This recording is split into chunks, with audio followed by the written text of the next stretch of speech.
तो चलिए शुरू करते हैं। खबर तो ये है 2023 के मद्देनजर मध्य प्रदेश में सियासी हलचल बढ़ती जा रही है।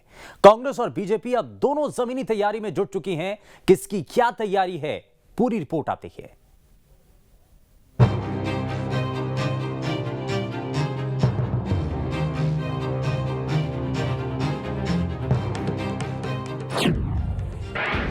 एमपी में बढ़ रही चुनावी हलचल, घर घर जाएंगे अब सियासी दल। विधानसभा चुनाव में करीब 1 साल का वक्त बचा है, लिहाजा जनता के बीच जाने की जल्दबाजी भी अब दिखने लगी है। तरीका एक ही है, लेकिन दोनों दलों की तैयारी अलग है। किसकी क्या रणनीति है, ये भी आप जान लीजिए। तो दरअसल कांग्रेस हाथ से हाथ जोड़ो यात्रा निकालेगी। इस दौरान नेता घर घर में दस्तक देंगे। कार्यकर्ता मेला का आयोजन भी होगा। इससे हर गांव और पोलिंग बूथ को टच किया जाएगा। इसके लिए सभी सहयोगी संगठनों को जिम्मा दिया गया है। जहां स्थिति कमजोर है, वहां ज्यादा ध्यान दिया जाएगा। वहां अलग रणनीति होगी। बूथ प्रभारियों को जिम्मेदारी दी जाएगी। काम नहीं करने वाले हटाए जाएंगे। बात करें बीजेपी की, तो पन्ना प्रमुखों से चुनाव जीतने का लक्ष्य है। 4 लाख पन्ना प्रमुख बनाए जा चुके हैं। जिनके पास वोटर लिस्ट का एक पन्ना, उसे पन्ना प्रमुख कहते हैं। हर पन्ने पर 5 पन्ना सदस्य होते हैं। 64,100 बूथों पर बीजेपी डिजिटल हो चुकी है। बूथ अध्यक्षों को ऐप से जोड़ा जा रहा है। 13 लाख बूथ कार्यकर्ताओं को संगठन ऐप से जोड़ा गया है। बूथ पर बूथ अध्यक्ष, महामंत्री, बीएलओ की नियुक्ति की जा रही। पन्ना प्रमुख हितग्राहियों से संपर्क में रहेंगे, योजनाओं का प्रचार प्रसार करेंगे। पन्ना प्रमुख हर वोटर से संपर्क करेगा। चुनाव के पहले और बाद में पन्ना प्रमुख ही रिपोर्ट तैयार करेंगे, ताकि जमीनी स्थिति का पता चल सके। दरअसल गुजरात में जीत के शिल्पकार पन्ना प्रमुख ही हैं, इसीलिए बीजेपी का सबसे ज्यादा ध्यान पन्ना प्रमुख बनाने और पन्ना समिति पर ही है। कांग्रेस के सामने चुनौती तो है। चुनौती इसलिए क्योंकि आज हमारी सरकार नहीं है, लेकिन हम लोग को इस बात भी की भी हम लगभग निश्चिंत है कि अब भाजपा की कुर्सी हिल रही है। भारत जो अभियान राहुल गांधी का बड़ा शानदार और दमदार चल रहा है, और पिछले दिनों में गुजरात की जीत पर भाजपा ने बड़े झंडे ऊंचे किए, लेकिन दिल्ली और हिमाचल को भूल गए हो। अब स्थिति ये आ रही है कि अब भाजपा के सामने अब चुनौतियां पैदा अब हो रही हैं।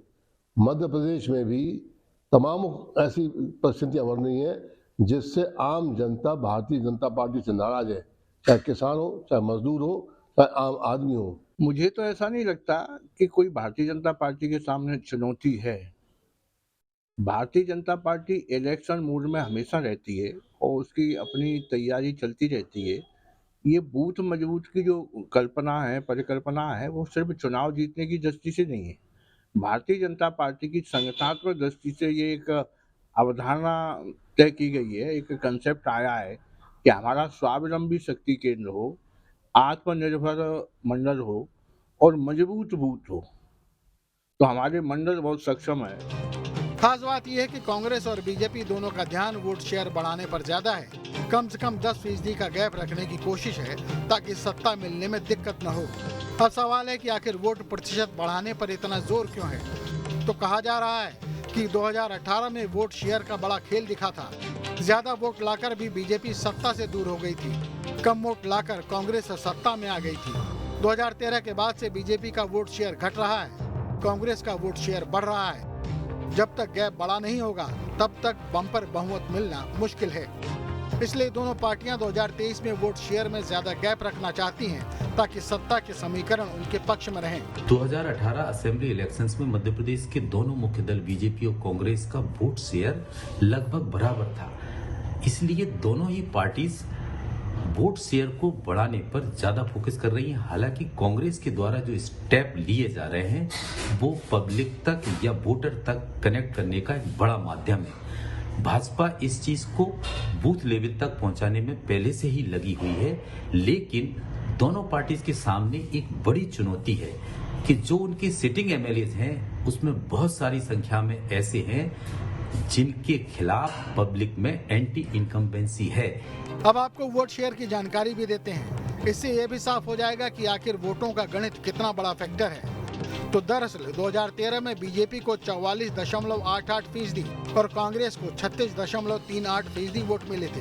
2018 में बीजेपी को 41.0% और कांग्रेस को 40.9% वोट मिले, यानी दोनों चुनाव में बीजेपी के वोट घटे और कांग्रेस के बढ़े। बात करें लोकसभा चुनाव की तो 2014 में बीजेपी को 49.65%, कांग्रेस को 38.97% वोट मिले थे। यानी लोकसभा चुनाव में भले ही बीजेपी को एक तरफा जीत मिली हो, लेकिन वोटों के मामले में कांग्रेस ही फायदे में रही। इसीलिए 2023 में वोट शेयर बढ़ाने को लेकर रेस चल रही है। राहुल गांधी की भारत जोड़ो यात्रा के बाद कांग्रेस का संगठन मजबूत होता हुआ दिखाई दे रहा है। भारत जोड़ो यात्रा के बाद अब नया नारा हाथ से हाथ जोड़ो लेकर कांग्रेस के कार्यकर्ता घर घर जाएंगे। यानी बीजेपी जो उत्सुकता चुनाव के नजदीक दिखाया करती थी, वो कांग्रेस के कार्यकर्ताओं में अभी नजर आने लगी है। हालांकि दोनों ही दल चुनाव को ध्यान में रख के अपनी रणनीति बना रहे हैं। बीजेपी बूथ जीतो अभियान में जुटी है, तो कांग्रेस अब लोगों को जोड़ने के काम कर रही है। कहीं ना कहीं चुनाव बड़ा दिलचस्प होगा, क्योंकि कांग्रेस की कसक है कि 2018 में जनता ने तो सरकार बनाई, लेकिन बीजेपी ने सत्ता से बाहर कर दिया। और बीजेपी के लिए चुनौती ये है कि 2023 में सरकार कैसे बनाई जाए। अब जवाब तो जनता को ही देना है। Vinod Sharma, news state. अब इसमें एक खबर तो यह है कि दोनों पार्टियों का बूथ लेवल की तैयारी पर ज्यादा फोकस है। बड़े नेताओं को भी बूथों की जिम्मेदारी दी जा रही है, ताकि बूथों पर अच्छे से काम किया जा सके।